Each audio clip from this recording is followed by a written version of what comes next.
What is going on, guys? I'm Dave, and today we're talking about one of the best value Olympic barbells out there, the Rep Fitness Gladiator. Coming in at just under 300 bucks, you will be hard pressed to find a better Olympic weightlifting barbell with bearings instead of bushings at this price point. In this video, I'll cover what I like about this barbell, what I don't like about it, and also some things to think about if you're trying to decide if this is the barbell for you.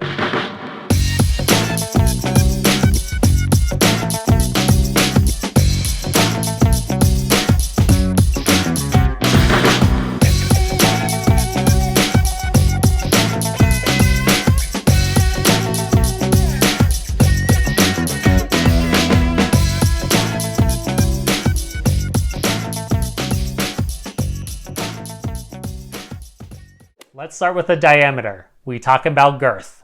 The Gladiator has a 28mm diameter for men's bars and a 25mm diameter for women's bars. For men, this is actually the standard size for weightlifting bars, and women's bars are generally always 25mm, so it really makes no difference there. If you're using this barbell for CrossFit or something similar because you're anti-CrossFit, most bars that you'll find in CrossFit gyms or similar places have a 28.5mm diameter, like the Rogue Ohio bar. Obviously, it's only 0.5 millimeters, so this is not going to make or break a lift for you or instantly give you PRs, but especially if you don't have larger hands, it does make the barbell a whole lot easier to hold onto for long sets and a hook grip. It's not a big difference, but it's definitely noticeable in a good way in my opinion. It isn't the difference between a men's bar and a women's bar by any means, but if you've been around a lot of barbells in your day, you will absolutely notice the difference. While we're talking about grip, let's talk about knurling, also known as the textured parts of the bar. The Gladiator has a medium level of knurling, which means that the grooves are a little bit more aggressive than what you typically find on most barbells.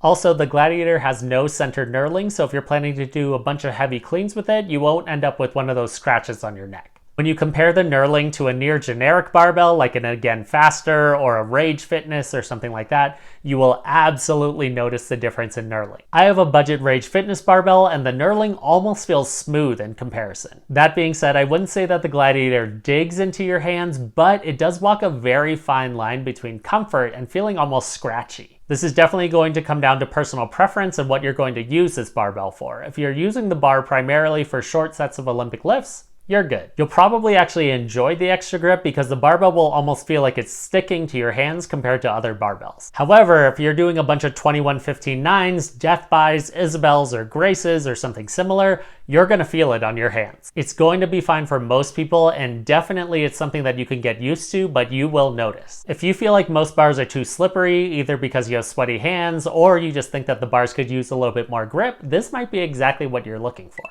If your hands are on the softer side and you've ripped your thumbs before just doing snatches on a normal barbell, or you're prone to ripping those calluses near the base of your fingers, you might want to think twice about the Gladiator. The knurling on this bar is one of the biggest things that separates it from other barbells that you'll find in gyms or cheaper bars that you'll find online. If you're enjoying this video so far, please give this video a thumbs up. That'll help more people on YouTube find it when they're researching barbells. Now let's talk about spin.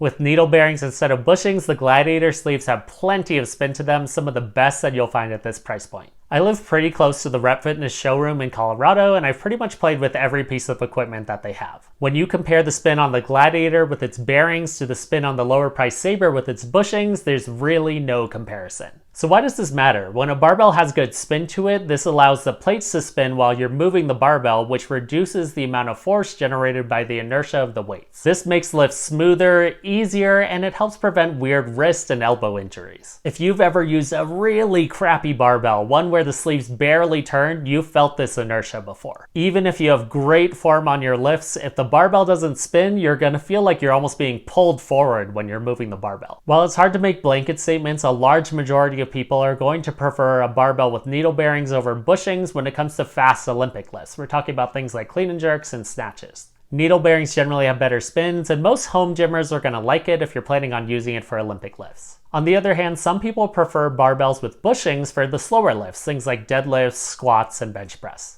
I have bars with both kinds, and while I do use my bushing barbell for those slower lifts, I don't really think it makes a big difference. Basically, if you're going to do a lot of Olympic lifts, you're going to like the spin on the Gladiator. If you're more of a bench press, squat, or deadlift person, you might actually just be able to save some money by going with a barbell with bushings instead. One other thing that people like to mention with this barbell is that it has grooves on the sleeves, which is the place where you put plates on the barbell. I think that they're supposed to help the plates stay in place a little bit better, and they probably help a little bit, but I think a really good set of clips makes a bigger difference here. When you're loading and unloading the barbell, you do kind of get this satisfying, quiet zipper-like sound, but I don't really think it provides a whole lot of functional difference. It might look a little bit cooler, but that's about it. Also, if you're lifting at home or in a garage gym and you're planning on dropping weights from overhead, this is the point in the video where I tell you that you absolutely need to have stall mats or have wood underneath stall mats to protect your floors. Bumper plates or no bumper plates, I have heard too many horror stories of friends that have cracked their floors from dropping weights. Because the cracks look awful, they've had to make some very expensive repairs to their floors before they can sell their house. And that's my public service announcement for the day. If you like this video, please make sure to give it a thumbs up or send it to that person who you might be trying to convince to let you get this barbell. I hope that this video showed you some important things about the Gladiator that are a little bit tougher to see in pictures online. Thanks so much for watching and happy gymming!